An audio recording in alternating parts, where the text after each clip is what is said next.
Hey, everybody. Welcome to another episode of Carlton People. In today's episode, I've actually got a blue abroad. He's not in Australia. He is gallivanting around the world, lives in Italy, is in Spain right now, and I'm talking about Luigi. G'day, mate. How you Yeah, doing? I'm doing fine. I'm here in Tenerife, and the weather is exceptional. You know, for us Europeans, a bit of sunshine in November, December is always welcome. I think a bit of sunshine's welcome no matter when it is, but you're right about that. Yeah. Luigi, it's Uh, good to have you here. You've got a big story to tell. I know you've and a really unique story. Not many people that I speak to with this interview series are actually, across the world. So I guess I want to start with you and end with you. But what's your Carlton story? How did you become a supporter? And tell me about how you are where you are now. okay. Well, of course, um I I lived in Australia in the '60s, and my parents had moved over there, and I was born there in 1961. And so I grew up in Melbourne uh, in a couple of I had a couple of different addresses. One was close to Airport West, and the other one was in Coburg, close to Gaffney Street. Well, and in that period, of course, I grew up, went to school, uh, and became a Carlton supporter. Mostly because my father started introducing me to the game. He was, yeah, of course, he was Italian, but he started uh, getting interested into the Aussie game, and I went to many matches in the span of time that goes from 1968 to 1971, and it was the John Nichols, Jezelenko, Sid Jackson period, and they were an awesome team. Of course, I witnessed uh, the last year as a footballer of Serge Silvagni, uh, a guy that got a lot of the ball all around the ground. Only thing that I remember is he wasn't the most reliable set shot player. So I would rather have a set shot from John Nichols or Jezelenko rather than Serge Silvagni. But he was an awesome player as well. And I got to see, of course, that grand 1970 grand final, and I think that really sparked the rivalry. So what year did you leave Australia? What year? 1971. Right. 1971. A few months after the grand final, the following championship had already started. We had lost to North Melbourne on round one. I recall that because a few months prior to that match, a North Melbourne player had come to our school, and he was confident that he appeared confident that they would win against Carlton, and of course, me and other kids, Carlton supporters, would sort of mock him a bit and say, "Yeah, you wish." So they actually won that game, and 1971 hadn't started too well for Carlton, uh, but then I think it was most likely May, uh, came departure day, mind you, by ship, because in those years it was the most common way to move from Europe to Australia and vice versa. And So why did you leave Australia? What was the reason for coming to Italy? well, it wasn't a reason that I was aware of, but It was my parents that had you, you know, that you could call it the natural uh, desire to go back to their, no, to their friends and to their family, and you know, the way I think about it is that I think that Paul, Rocco, and the other Italians might confirm this.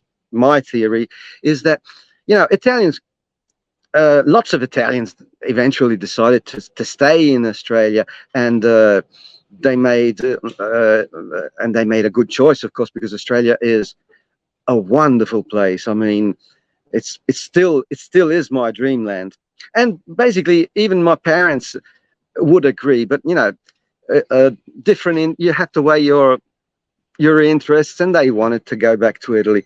The way I think about it is, you know, Italians, but not only Italians, go to Australia, they find a job, they raise a family, and most of them dream of going back to their place. Do they or do they not? Uh, it can also depend on your kids. I mean, if I had been, instead of 10 or 11 years old, if I had been something like 15 years old at 1971, they probably would have decided to stay in Australia, because it would have been even more traumatic for me as a teenager, to a grown-up teenager, to leave Australia. So they decided that was the right time, and they decided to go back to Italy, north of Italy. Did you see the photos that I sent you about of the Italian Alps? Yes. Yeah, that's where I live, basically, in the north of Italy, close to Switzerland. Those mountains that you see in those shots are basically Italy, France, because the mountains are sort of the border is either on top or one side of the mountain or the other, and so it was traumatic. But don't get me wrong, Italy is an amazing place to live in. To live, I can say that because, you know, I've then in all this time, I've met with lots of Australians who, for one reason or another, are living or were living in Italy, and I can tell you that all of them were enjoying their experience. I mean, it's when I say traumatic, it's because as an 11-year-old, they can take you to paradise, but basically they are taking you away from your environment, you know, and usually you might not be able to understand the reason why you're going you're going away. But no, and so for decades in Italy, I knew nothing about. I heard nothing, no news about the AFL. There were few a season maybe in the 80s where a television station started broadcasting in ungodly hours a few matches, and I got a few of my friends interested in the game. 2000 was the year where when I came back to Australia for the first time. Of course I caught up with all that I had missed. I bought the VCR cassettes of all the grand finals that Carlton had won, and even the ones that we had lost. I repeated the experience into 2012, and I substituted the VCRs with the DVDs, and got in other stuff, of course. And in the meantime, that's the interesting thing. We had tried to start a bit of AFL Italia, and we raised 4 teams. The European version of AFL is 10 aside, and we created an Italian championship, a Rome team, a Milan team, a Genoa team, and a Swiss came along, Lugano, a Swiss team, and we, yeah. Was this mostly driven by expats, and then you had locals that would join in that you would mix the teams with? Yes, and not mostly, but yeah, an Australian was, of course, an Australian would have been precious material for any team, because they have Australians are usually have grown up with the game, and so they don't have a lot to learn. But we started like raising interest through Eurosport TV, which were at that time were broadcasting a few matches, and we started raising an interest and invited anyone who was interested in playing and learning the game to meet, and we sort of selected out of soccer players, basketball players, rugby players, anyone who wanted to remain active in what was their off season, because our AFL season in Italy was basically spring to summer, and we had and then we participated in the Euro Cup that was held traditionally a week after grand final day in Australia, and on that occasion, AFL lovers from all Europe, France, Germany, Italy, Croatia had a very good team. Then Ireland, yeah, they still do. Yeah, they've got a good team, and they are lucky because Croatia is such a small country, and so if you get the people who are into the game, it's like Zagabria has 4 teams, and so they can, as I recall, they had four teams playing, and then the other side of Croatia is like no more than 70-80 k's. That the side of Croatia that goes on to the Adriatic, and so for them, whereas for us Italians, we had to catch a plane to go to Rome. It was all at our expenses, and it was maybe it isn't the right Italy isn't the right place to raise the mentality, or maybe we were not good at it. We couldn't raise enough interest to have to shift from generation to generation. So at some point, the players that started playing, we had a roster that could include something like 100 adepts, and but eventually, these 100 people were growing up. Some were getting married. Some had to move for work, and so it sort of ended with the COVID period. With the COVID period, the whole thing ended.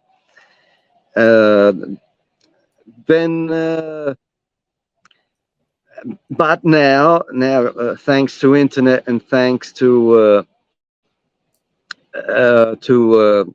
watch AFL, which is very, very handy.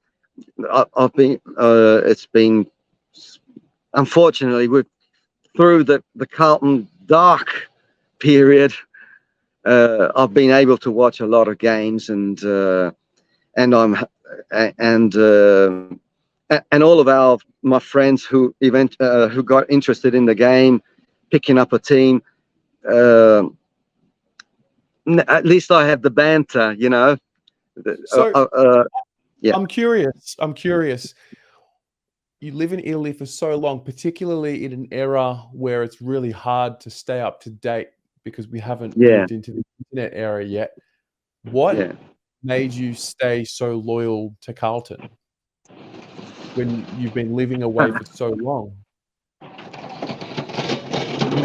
Well, in my case, it might be a mix-up of everything. Well, Carlton was the team that I loved. It was the team that where I went to Princess Park and had a lot of fun, and I had my heroes, and then again,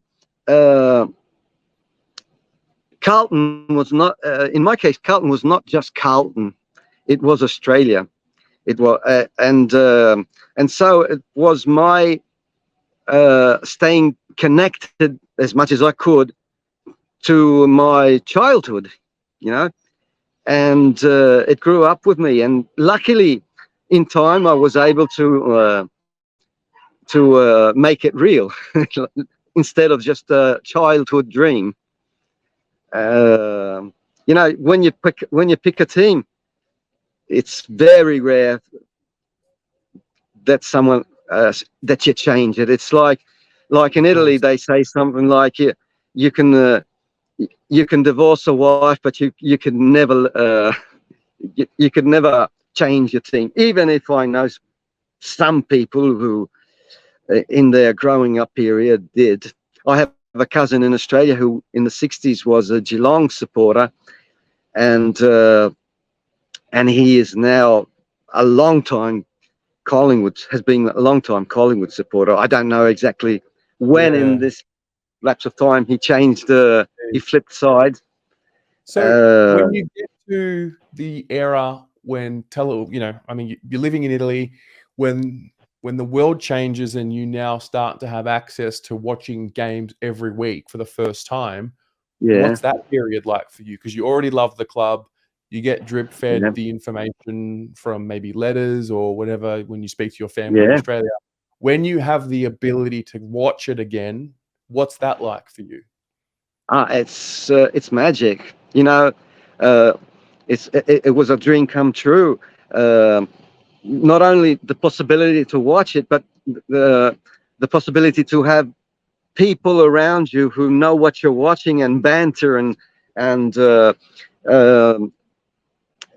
of course now I have friends who are Collingwood supporters. I have probably my best friend Armando who eventually grew up into the Hawks, and so the banter, and it's really like reconnecting to a very, very happy time of my life. And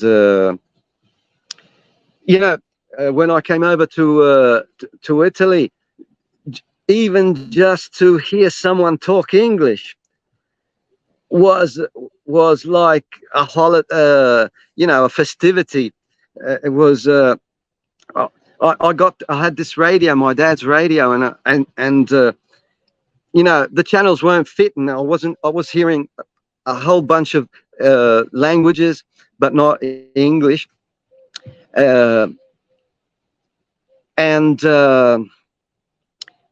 And then I got into an English talking radio that was Radio Luxembourg, and Radio Luxembourg for music lovers. I want to quote this because it's an historical. You have to think that was not the FM period broadcasting radios. It was the AM, and so it was very hard to. Very hard, AM has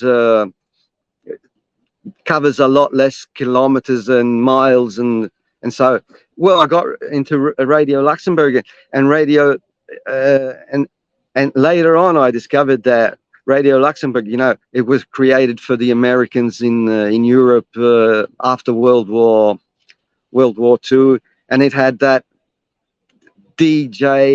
American DJ stuff. In Europe, it was a lot more stiffer. Even BBC was, I present to you so and so, and I eventually learned that for the same reason, the Beatles themselves had been listening as teenagers to Radio Luxembourg, because BBC was very disappointing for them, basically. Right. Right. So let's talk about the group now, what you are watching now. We can talk about the years of disappointment, but I think we all know what they were like. What was 2023 like for you, watching from where you were and watching the rise? Well, first of all, watching the hole that they got themselves into, and then watching the rise from the hole all the way to a prelim. Well, as for the hole, I wasn't, even if we were on the rise from the previous year, I didn't take it for granted that we would go on from there and start a winning streak of matches, because that really depends a lot. Growth is never linear, and not only the moment a group, a team, starts thinking of wins as for granted, is the moment they start losing. So that's I didn't take anything for granted. Of course, I was very, very happy for their comeback. And where are we now? Of course, we can't hide anymore. We are amongst the favourites. But we as supporters have to stick with them, even if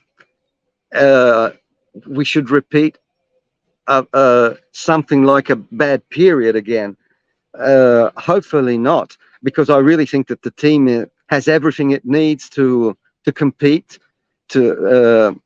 and to at least end up within the four teams, which would give us a great advantage based on this year's experience, where it's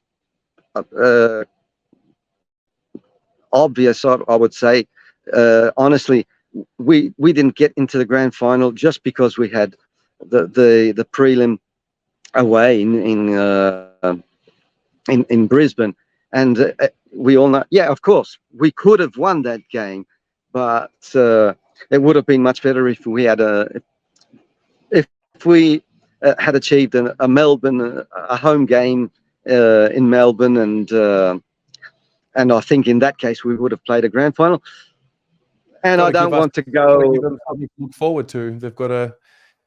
It's funny because we, for so many years, did not experience finals. Then, for the first time with this group, they play finals and make a prelim. It's quite remarkable when you think about it. Yes, and I really hope. It's the only thing that I really hope for is that they don't get complacent anytime soon. They have to remain as humble as ever. And in soccer, it's like, in soccer, where you win with 1 or 2 goals, it's even easier. A big winning team will, the opposite side scores a goal, they won't go into panic mode because they are so confident that they eventually will win. But that sometimes is a big flaw, a big mistake in your game, because in soccer it's 1 goal. In AFL, if you're complacent, you could have an 8-goal quarter against you, and you're basically out of the game. So what I really want, and I don't blame anyone if they eventually do a mistake like this, is don't be complacent. Go in like it's the last game of your life, because it can be.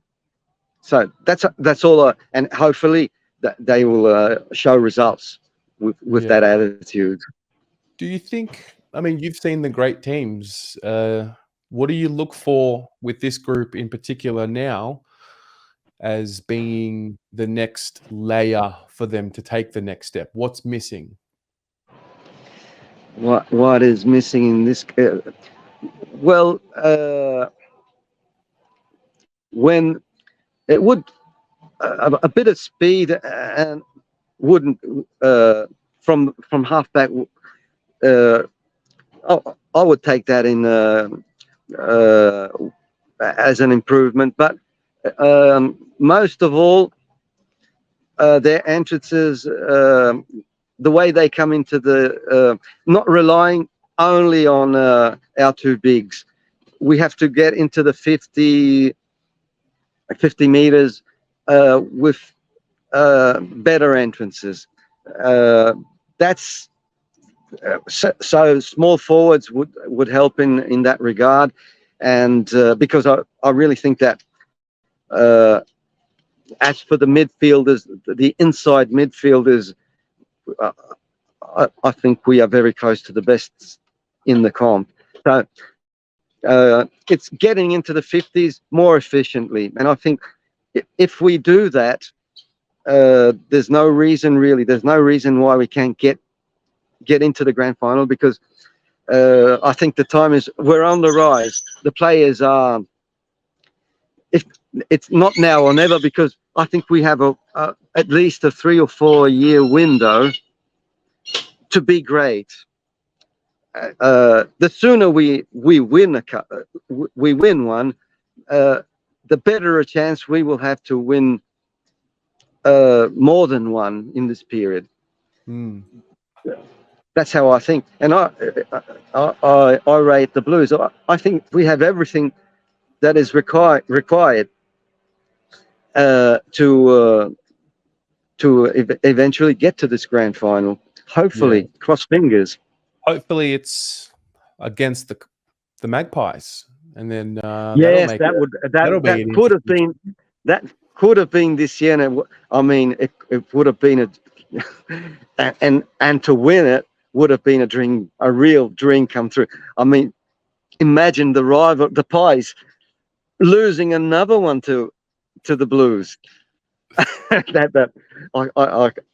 start laughing right now at the idea.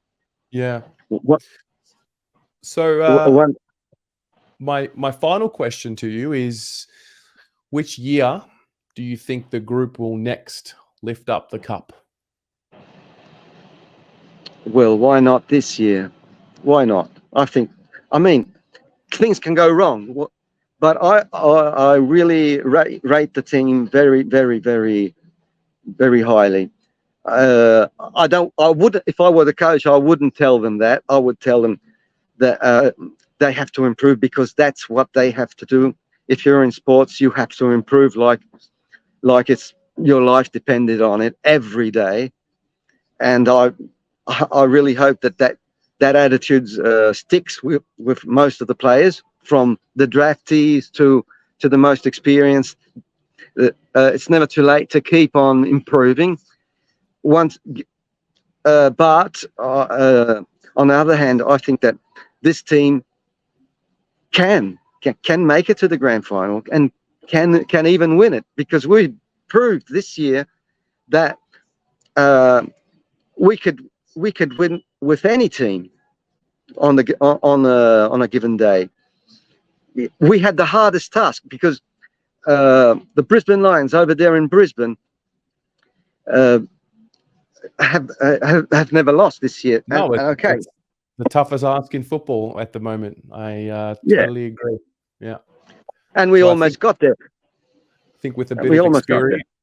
Yeah, I think with a bit of experience now, they've had a taste of it. Prior to 2023, there was 0 finals experience. Now all of a sudden you inject 3 games into the list, and now they know they've got to ramp it up in the preseason and go again. So I like it, Luigi. I like it. Hey, I want to thank you very much for giving up your time. It's a really cool conversation to have with somebody on the other side of the world, and really appreciate you being here and sharing with us your Carlton story and for being a part of the Blue Abroad community. Thank you for the invite, and I will keep in the community more and more, and definitely I will be coming over to Australia at some time not too far in the future, and to pick up again where I left, and maybe for a few months. I've retired now. You know, I can't move. I can't move straight away because I have obligations with my mum. She's a certain age and requires a bit of help. But in the future, I will come to Australia. Hopefully, for a longer patch than just a holiday, which were, but like maybe 6-7 months, the whole championship and whole season, and maybe. what? I said maybe for a whole season one day. Yeah, the whole season would be and it would also give me the excuse to move to Adelaide, to Brisbane, to Perth, and which are places where previously when I came to Australia, when I came to Australia, I moved on along the east coast, so Melbourne, Sydney, Brisbane, and back. But places and have more time to enjoy, to let everything in. No, that sounds good. Well, once again, thank you, my friend, and go Blues. Go Blues.